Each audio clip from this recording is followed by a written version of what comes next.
Thank you for having me with you, Heart and Soul. I'm Amy Steinberg, and I'm so thrilled to be with you.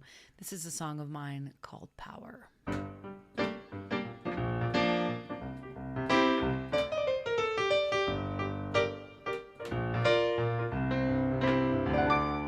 There's a power in a seed, reminding itself how to become a tree. There's a power in a cell, and it's capable of making a you or a me. There's a power in a word, vibrating at a frequency. There's a power inside that power, inside that power is love, love, love, love, love, love, love, love, love. And you can feel it revealed when an open, broken heart begins to be healed. It breaks like the sky when a long, dark night starts spinning on the wheel of the world. Watch it rise. Out of the ashes comes another day, a bright light shining through your eyes. So much surprise every time we fall in love, love, love, love, love, love, love, love, love, love, love, love, love, love. See, we are unstoppable. Yeah, we are unstoppable just like the wind. Anything is possible from God within. The root is good in each of us here. And the nature of love is in everyone, everywhere. What? Spirit originates, spirit orchestrates, willingness, gratitude, create your fate. One power, one people under one sun. Peace, love, joy, and freedom. Love, love, love, love, love, love, love, love, love. There's a force in the fist, but when unclenched, it ceases to exist. It shifts into light. So much freedom releases from the wrist. So insist on bliss, insist on bliss, insist on bliss, insist on bliss, insist on bliss, insist on bliss and love, love, love.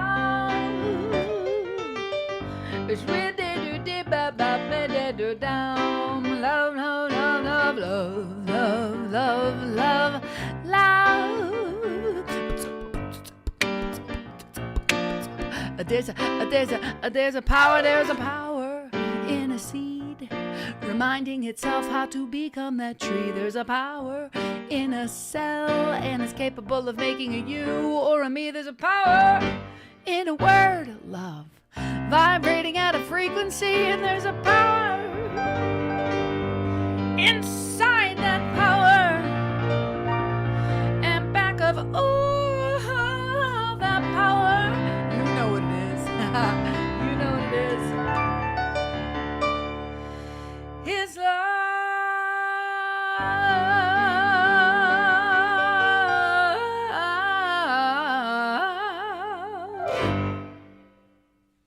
Thank you.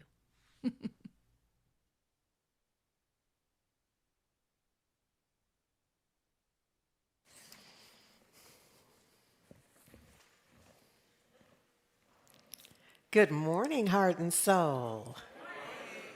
I have missed y'all. It seems like it's been a while, yeah? It has been, but now y'all know why I love me some Amy Steinberg. Amy, amazing work softens my heart and reminds me of my beloved Erika Luckett. And her approach, her skill, her love, her commitment to principle. So that's where Amy intersects for me. So I'm so glad that she was able to be a part of our morning experience. Thank you, Amy. Thank you so very, very much. Thank you for power. And in fact, I had a different message prepared. There was something that was on my heart, and I had already selected these two songs, but I hadn't spent time with the lyrics. And so it was in spending time with the lyrics and today's daily read from 365 days for richer living, that little combination like changed everything. So here we go. We'll get to that other talk, or maybe that wasn't really a talk. That may have just been a lesson for me. Who knows what that was? But at any rate, I have been away, and now I'm wondering why this is not doing what I'm expecting it to do. Okay. I have been away. I was in Peru for just short of a couple of weeks. And so I hadn't planned, as I said, my talk had nothing to do with that trip. But once I was listening and focusing on the lyrics and the readings and all, it came together in another way. So while there I was so busy before going that I wasn't paying close attention to the details of the trip. You know, just the itinerary very specifically in a global way. I certainly knew I was going to Cusco and I was going to Machu Picchu, and not a whole lot more than that.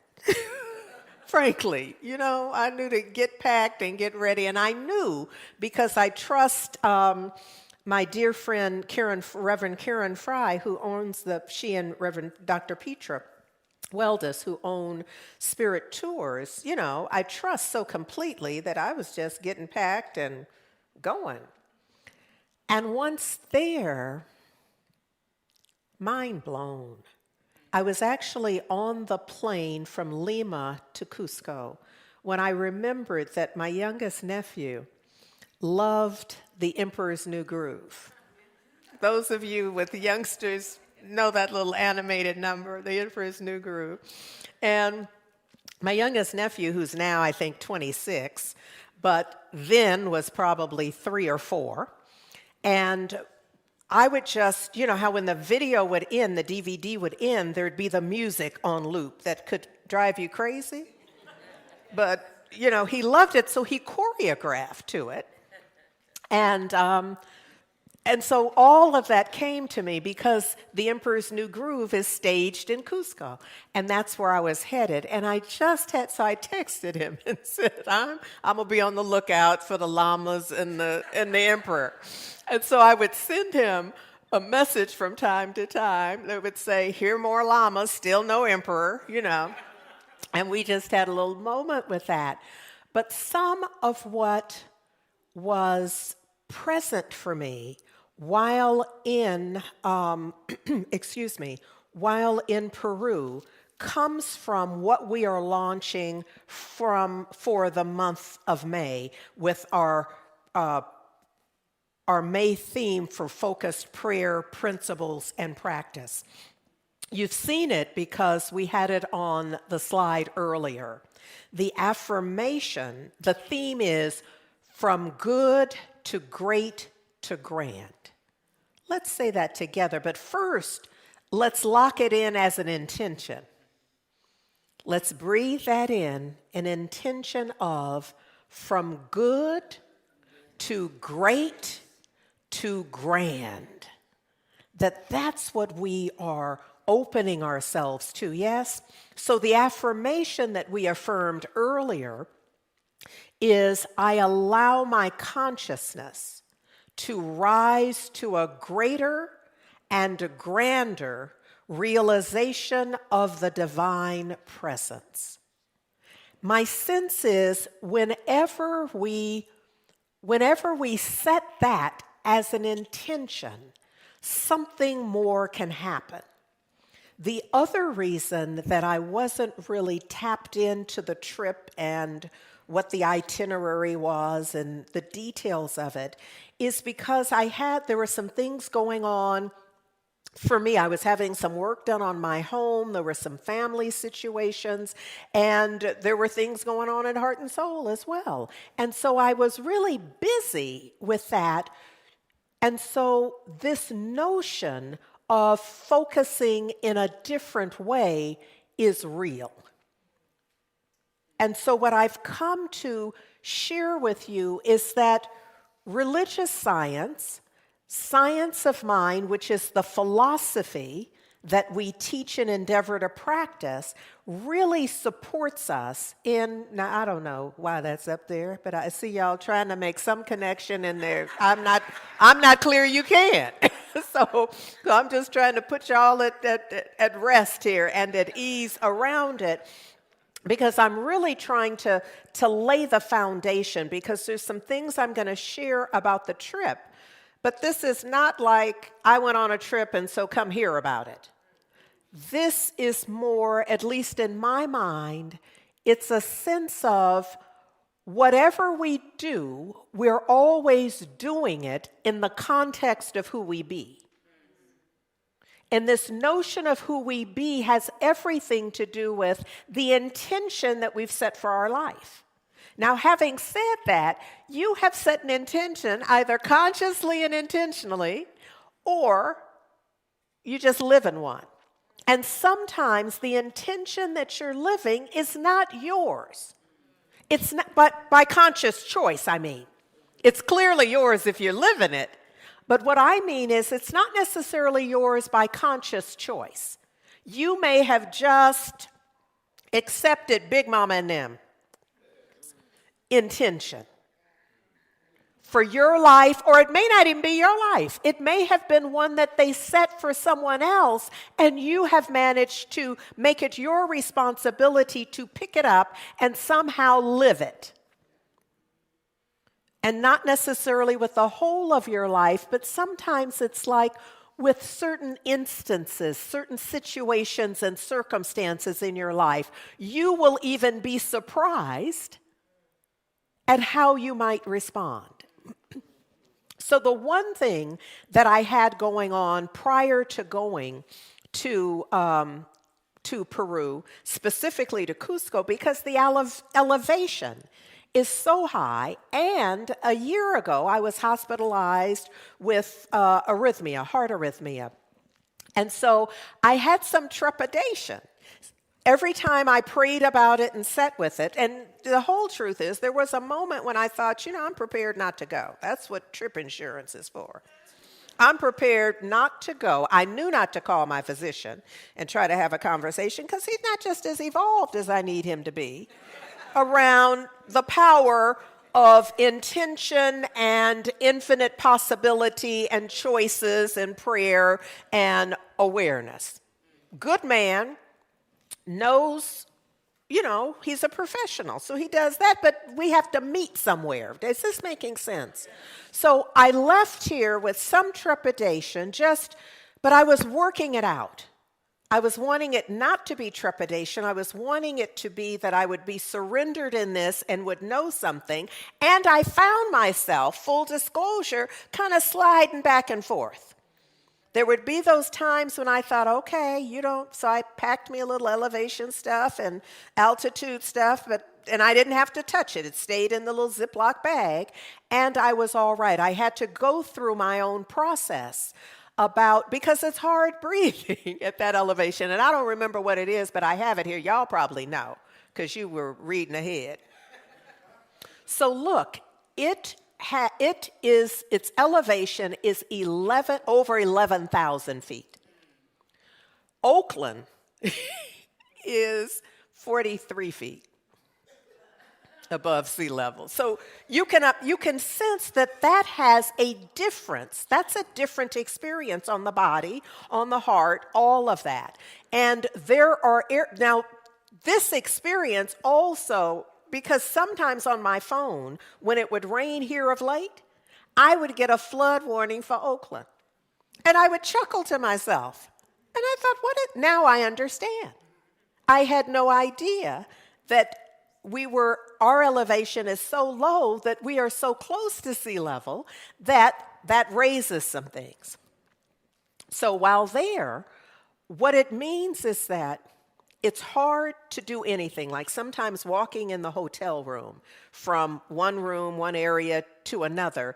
I would just be like, whew, okay. And I would then practice breathing. That's part of what I learned in this, is that there are so many resources, so much information and practice resourceful practices that this philosophy and the practice of it offers me, that's what got me through. I don't know if you really understand what I'm saying, but those places where I felt vulnerable, if I could and when I would remind myself of what I know, I would hear an affirmation come to me. Why? Because I practice affirmations and have for decades. You cannot expect an affirmation to come to you if you haven't done no affirmations. But if you have affirmations in your pocket, you can what? Reach in, get one out and go, oh, thank you, God. This is what I'm knowing, not whatever is appearing for me. Because what we practice really has the power when properly practiced to disappear the effect and replace it with the desired outcome. Now, for some folks who don't know what I'm talking about, and forgive me if this is new to you, but you need to get in here and get some of this, is because to the uninitiated, it's like magic. So you could have someone with you who doesn't understand it, who is having a different experience. They possibly are having an experience that is absolutely aligned with the appearance. While you have done the inner work, so you no longer are entranced with the appearance. You are now focused and building who you are and how you'll respond from your inner knowing.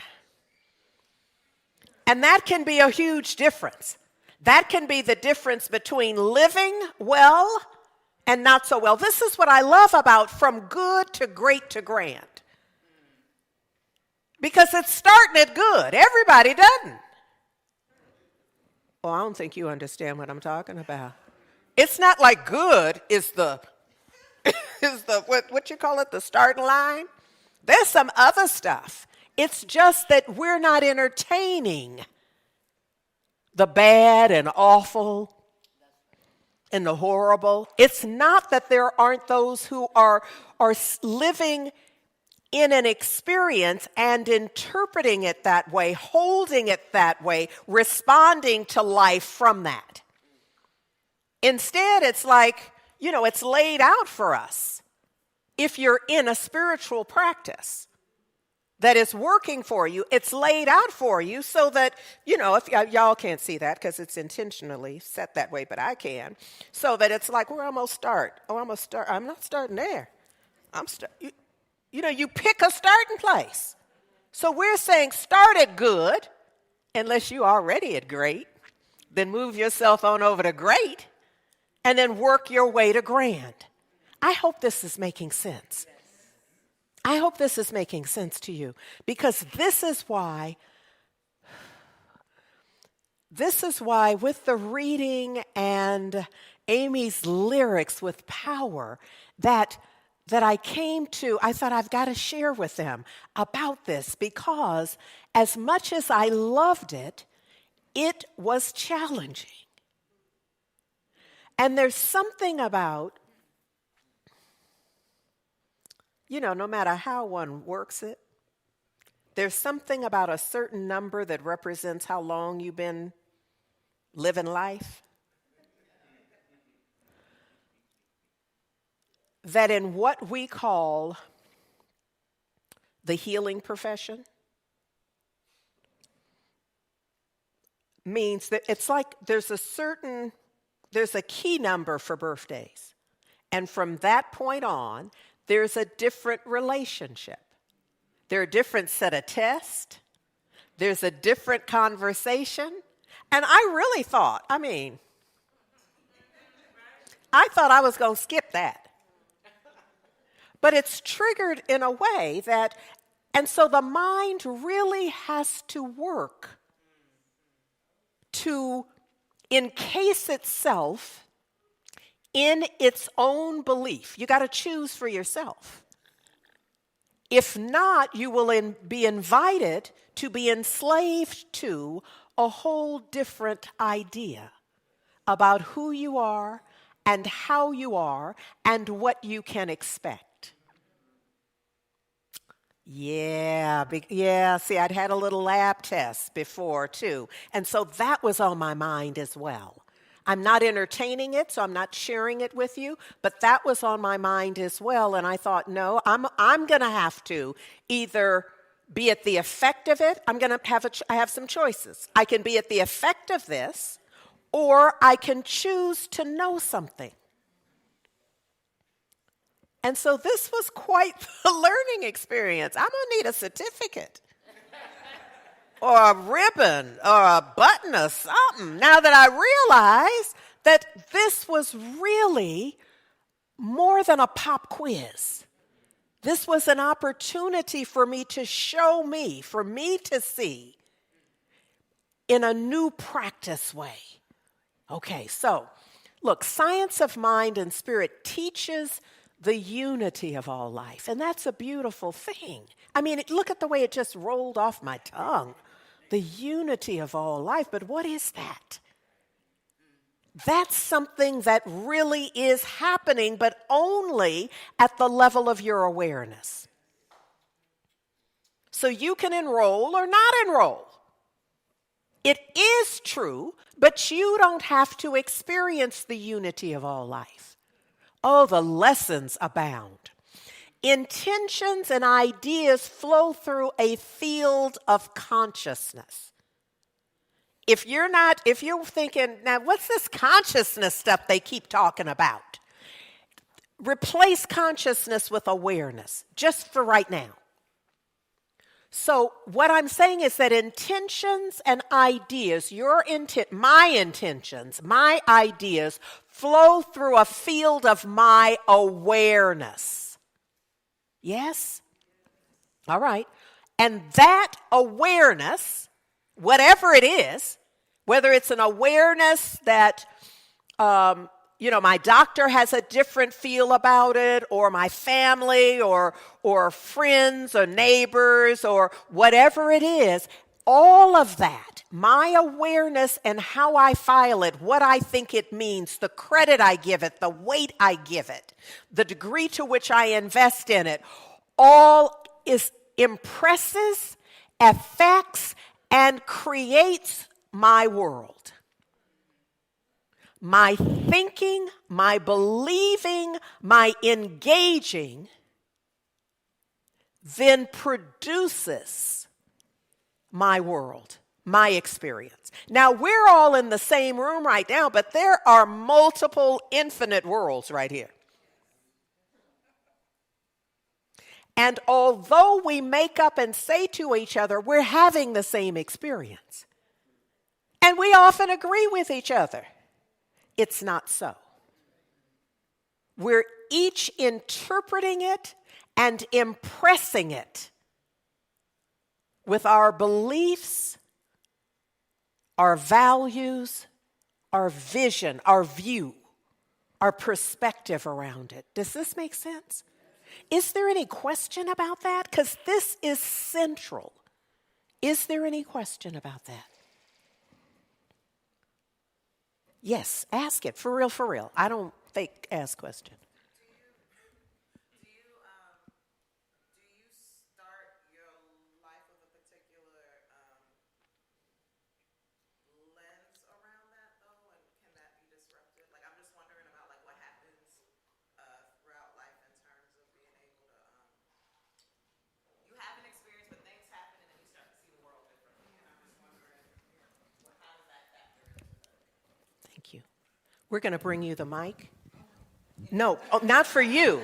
Not for you, but so that everyone can hear, okay? Maybe I could actually phrase a real question now. Okay. Mm-hmm. Okay. So I'm just wondering, if you come into the world, things happen to you, and then that might cause you to see the world differently. And I guess I'm just wondering, is there like a default value thing that you can go back to? I guess I'm just wondering about, like, childhood trauma disruption. Like, how do you get back to, like, the essence, even if you weren't aware that you had it in the first place? Thank you for that question. I'm going to take it because I heard it like two different ways. First of what I heard, and I want to check in with you at the same time. The first thing I thought I heard, this notion of coming into the world and whatever. So we're all, anybody who can hear this is well beyond the coming into the world part.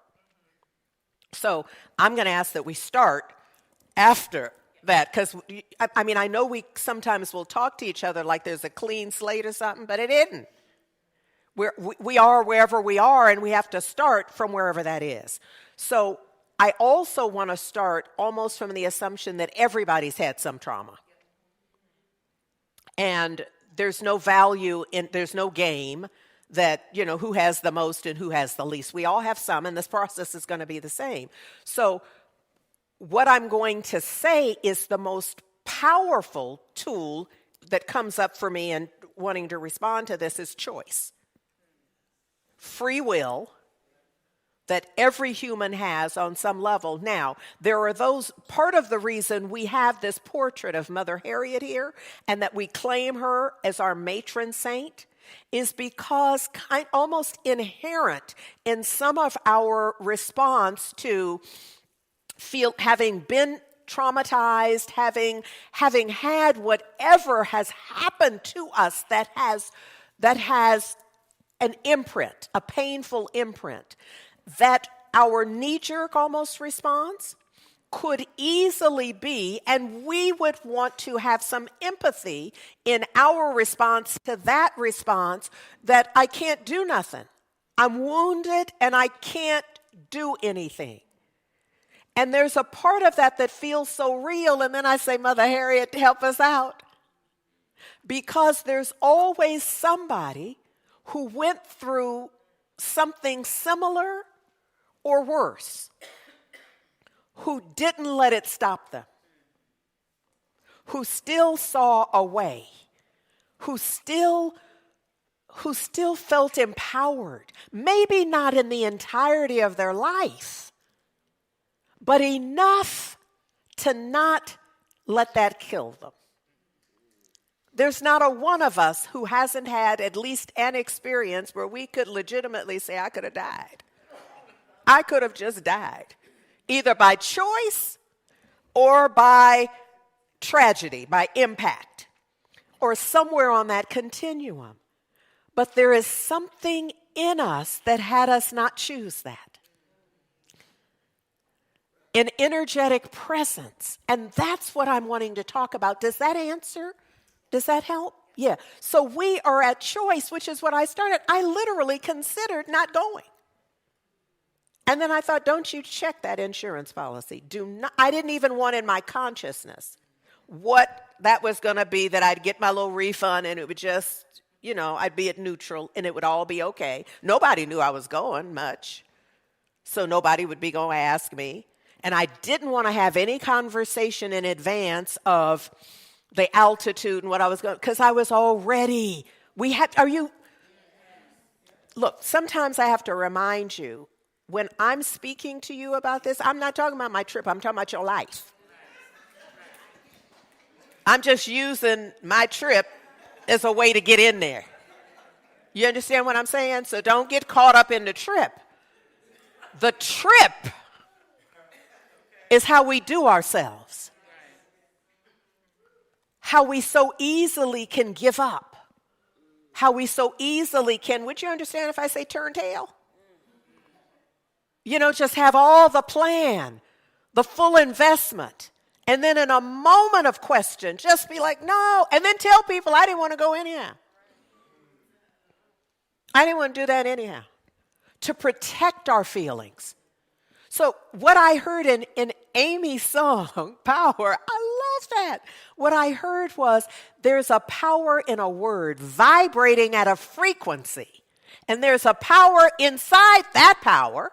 Inside that power is love. So what we're doing is we're tapping into the core power. Or I could say tapping into the core. Either way. But we're tapping in so that we are, you know, often in meditation we talk about like there's the golden cord. And that's the tap in. We're being aligned with the truth rather than the appearance. Does this? Yeah? Okay. All right, let's see what we can do with this. So in 365 Days for Richer Living today, it's entitled, I Am at Home in the Universe Wherever I May Be. And I thought, dang it, they talking about Peru. I'm going to have one with God, one with people, one with that abiding faith that knows no fear. What I know for sure is that had I gone with the baggage that I've shared with you, some of the ideas I was considering, if I had taken that with me and meditated on it. Now, I don't mean sitting in lotus position. I mean kept my thoughts around that, kept them close to that. At every turn, if that's where I was, I would have had a different experience. My experience would have been based on the block, would have been based on the baggage, would have been based on the fear or trepidation, whatever word you choose. It's a replacement word for fear. Well, not you choose, I chose. So this idea of what today's reading is talking about, it's about believing that there is a divine presence closer to me than my very breath. This reminded me of how hard it was to breathe, how much I valued the breath and having it not hurt. Because a part of what we were doing was climbing in the ruins, the Inca Trail and such. And so there would be those times that I would have, my head would hurt. I was drinking a specific tea that they recommended and all the things because what? I'm wanting to stay engaged. Now, I had a hotel room and I could have just camped out there, but that wasn't what I chose to do, how I wanted this to unfold for me. Yes?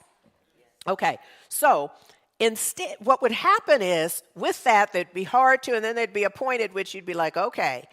But the guides knew this, and so it was kind of timed in. But I'm saying that this notion of there being a divine presence closer to me than my very breath, this I got so clearly because typically, running around here in Oakland at this 43-foot elevation, I don't have no thought about my breath. But almost every moment there, I don't think y'all understand. Almost every moment there in Cusco, I was aware of breathing. Those who can get it, get it. So look,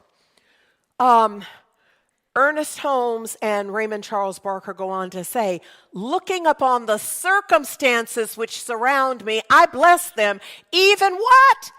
As Yeshua blessed the bread and broke it, even as the loaves and the fishes multiplied in the outstretched and upturned hand of his love. So I know that everything in my experience that is good is multiplied and increased. Now, this is the power of our word. Everything that is good is multiplied and increased. The universe is a multiplying, increasing force. But it's either everything that's good or it's all the stuff. And so you have to be the director in your life, saying, not you. Not you, I'm done with you. It's a get thee behind me moment, isn't it? Yes? Oh, I hope this is making sense for y'all. Look at here. Oops. So there is a fortress, Sacsayhuaman, that is it translates to the royal falcon or hawk. It's a citadel. And so it's at the altitude of 12,000 some feet. And it's a steep hill that overlooks the city, and it's a fortified complex. Archaeological studies of the surface collections of pottery at Sacsayhuaman indicates that the earliest occupation of the hilltop dates to about 900 CE of the Common Era. It was clearly built by Incas, by the Inca people in the 15th century. The dry stone walls constructed of huge stones that were built on the site, where it's clear that the workers carefully cut the boulders to fit them together tightly without using mortar. Sometimes what we'd see is very much like what you'd see in Egypt, where there are designs cut in that match other designs so that they lock in place. And what we also learned is that we do not even now have the technology required to do some of that carving, given what they were carving. The granite, like there's a pink granite that I guess is just impervious to whatever it is we would do, I guess, without tearing it up, without destroying it. But in order to do some of the work that they did, I was forever in a mind blown. I mean, I just go, is the top of my head still here? Because, largely I think because I'd opened myself for healing on any level, any and all levels that were possible. I'm trying to say something. We don't have to wait for crisis. We don't have to wait for crisis. We don't have to wait for a diagnosis. We don't have to wait. We can simply be in the energetic field for healing. You don't even have to know what you're healing. Tell the whole truth, girl. You don't even have to know. You don't have to name it. You don't need the diagnosis. You don't need the prognosis. And you sure don't want to understand it. Lean not on thy own understanding. Don't even try to understand it. Get somebody. Now, if you're in a program and you're working out the treatment and all that, somebody has to support you with understanding where to be and what it is and make the choices. But if you're not there, you don't want no understanding about it for sure, because understanding is a groove, cutting consciousness. And all of us can't ungroove it. You know what I'm saying? Sometimes if you get to a point where you really understand it, it's you at that point. You may not be able to ununderstand it, to replace what you're understanding with another idea that will help you to stand in a more beneficial place. Does it make sense if I say it like that? Okay. In Power, Amy sings to us, you can feel it revealed when an open broken heart begins to be healed. It breaks like the sky. When a long, dark night starts spinning on the wheel of the world, watch it rise. Out of the ashes comes another day of bright light. And who here isn't seeking ever brighter light? To be their experience. So look, on April 20th, we were with a shaman, an Inca shaman, who was so meticulous in building the prayer bundle. It took so much time, and there was the Florida water, and it was all of the pieces, the sugar, the bitter, all of the pieces in nature, and he's putting it in what looks like like leaves, big leaves first, and then it's all wrapped in fabric. And it's just meticulous, but in the process, what I got, and this may or may not be true, but this is the way I'm going to tell it to y'all, is that it really didn't matter what he was doing. What it gave me was time. Focused time on the blessing and ritual that he was doing, calling in Pachamama. So while he's doing all that, I'm doing my inner work. And not even intentionally. It wasn't like, oh, I know I'm elevated and evolved, but you need to know not all the time. There's those moments that we fan the flame on that. But really, I'm there. I'm part of the group. And what I know to do is to follow the dang instruction. Just focus on what's happening. And so I don't know a word of what he's saying because he's speaking a native tongue. But I know how to focus. And let me just tell you, I was praying for family, for me, for family, and for heart and soul. By the time I got back to my hotel, a message I got from family was the thing had changed. You better ask somebody. And I haven't come today to tell you you need a shaman.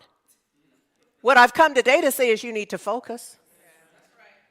You need to focus on whatever the prayer is. I don't know what he was saying. Somebody was translating, but you know that's hard to keep up with. Get right up in here. Right up in here, because this is what a work is going to have to happen. You have to prepare the place. They're doing what they do. You must do what you are required to do, which is to prepare the place for whatever it is you think you're calling for. You know that's simple as you can't order no refrigerator, a table, or nothing, and you don't have no space to put it. Well, you probably do. I mean, people do that. But the better way to do that would be to prepare the place so when they arrive with the refrigerator, the table, or the pair of shoes, whatever it is, you have some place already set to put it.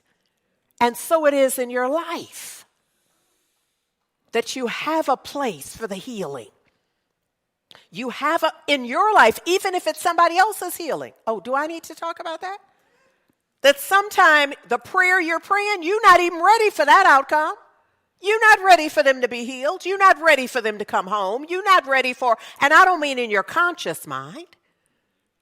I mean, you are so understanding of the condition and honoring of the condition that you don't even believe that they can move past it. Okay, I know I've gone too far for some of y'all. Okay. All right. So this is April 20th. This is when I'm sitting out here with the Inca shaman and he's doing his thing. This is all that sexy one. And all of this is in clearly ancient. There wasn't a place I walked where I could not feel the presence of the divine, the ancestors, just, oh. So look, Ernest Holmes and Raymond Charles Barker, not knowing that I was going to be in Cusco, Peru, wrote, I am true to the kingdom of heaven in my thought this day. You better prepare, sister, for the day. I let the kingdom of God be my basis this day. What? So see, this is part of the prep. This is why we encourage you to do the daily reading. This is why we encourage you to do the monthly book study. This is why, because you're preparing the vessel. You're training your mind, and you can't do that running up in here every few Sundays. Just saying. I'm just saying. And so this whole reading for April 20th, I opened my eyes to see God where I am. And what? That's what happened. There was a point at which, so we take what the package that he has prepared. Now it's just this little puffy envelope kind of thing. And he built a fire elsewhere. So we went up to where the fire pit was. And, and he puts it on there. And I thought, ooh, we're going to be here for a while. But whatever the while was, is what was needed.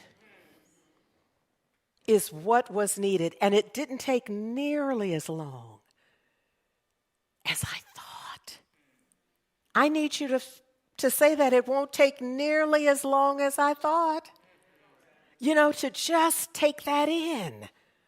That sometimes we've set it in mind just that quickly. When he put it up there, I thought, oh, this is going to take a while. Let me sit more comfortably. And then it was a close your eye moment. And I was able to do my part to make sure I was preparing the place for the shift. Into me now, they write, pours the living stream of truth.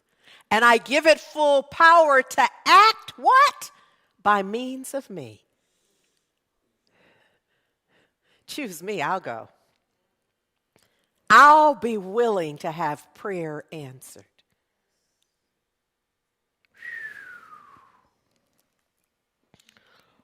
Oh, Lord. I'm going to skip all that. On April 24th, we had traveled by train to Machu Picchu. And the reading for the day that we were doing the Inca Trail.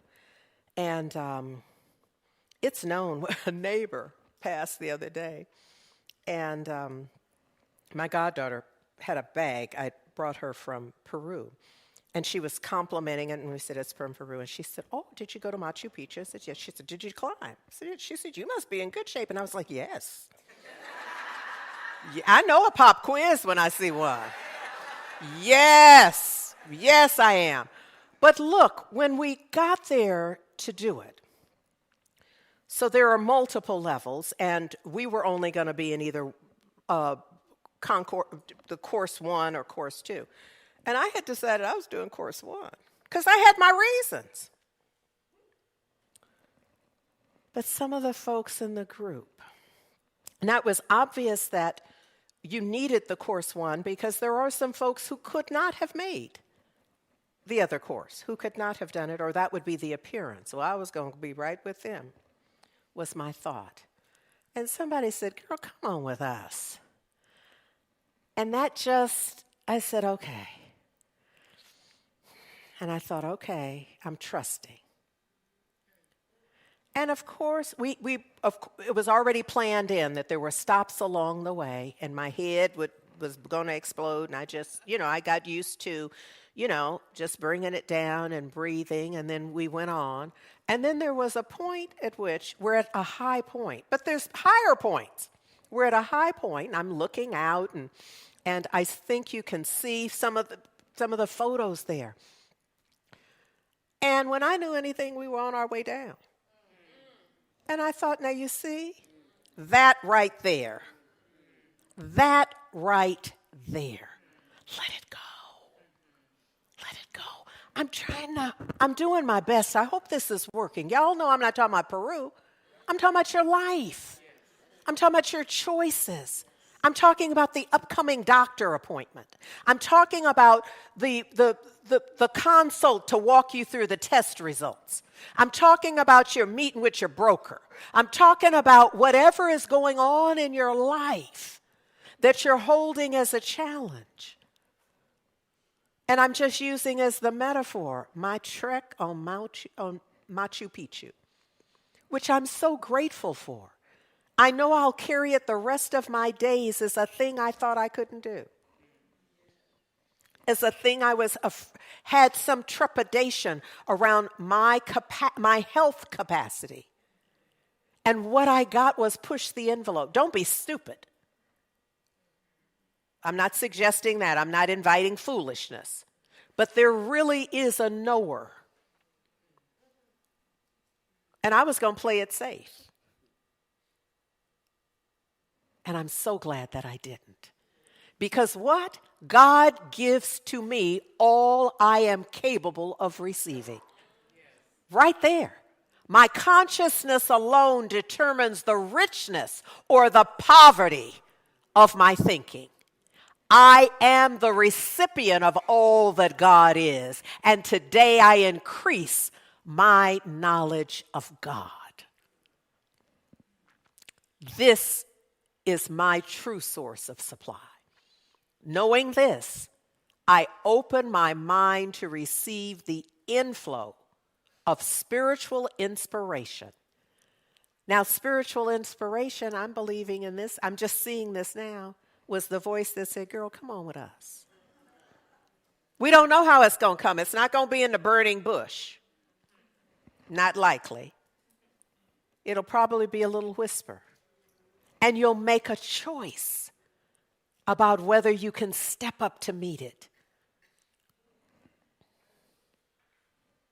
I open my mind to receive the inflow of spiritual inspiration, which the infinite is forever showering upon me. Some of y'all aren't even willing to get wet. Shower going, you just ducking the drops. Yes. The goodness that surrounds and enfolds us and imbues us. I love to think with the ideas of spirit, which I needed along the way. Come on. I was prayerful a lot of the time. It's slippery, it's rocky, it's uneven, it's all of the reasons not to go.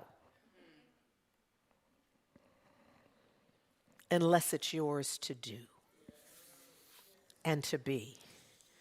So look,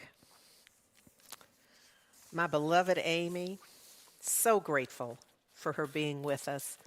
The next song that I asked her to bring for us is Surrender to the Incline. And I want you to hear it because it fits. When I put it all together, I was like, go on, girl, sing us through Peru. Part of the lyric is, up and away may not feel familiar. And the steps you're taking don't lead where you are. All the hard work you're doing is going to take you closer, near, or higher to the stars. Closer to who you are. Your spirit will not stand still. So hear it and let go of that will. Fall into the hands of time. Surrender to the incline. Please hear this from the beloved musical artistry of Amy Steinberg.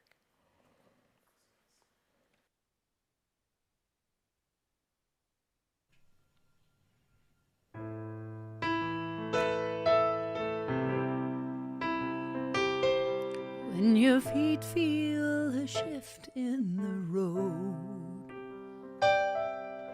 and uphill is the only way to go, when resistance is all you can find, surrender to the incline.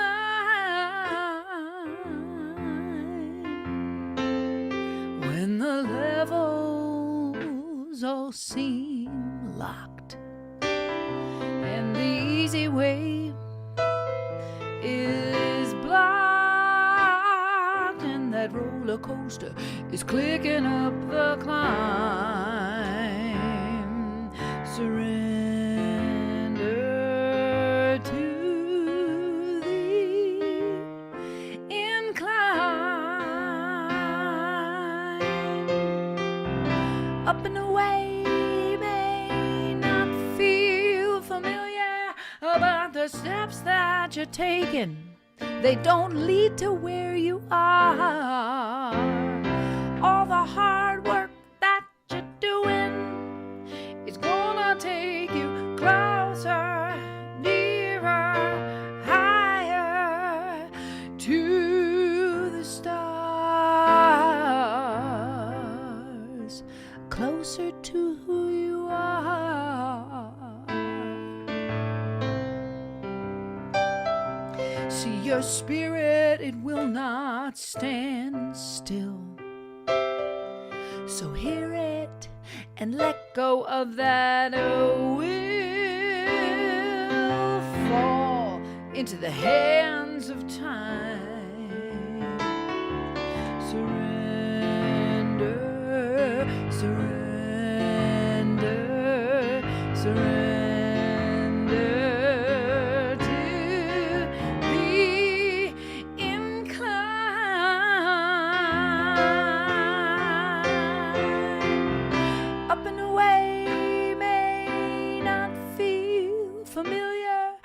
But the steps that you're taking, they don't lead to where you are.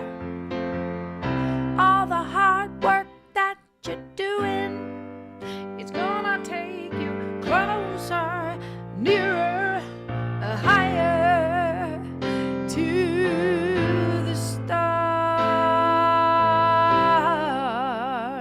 closer to who you are. So when your feet feel a shift in the road,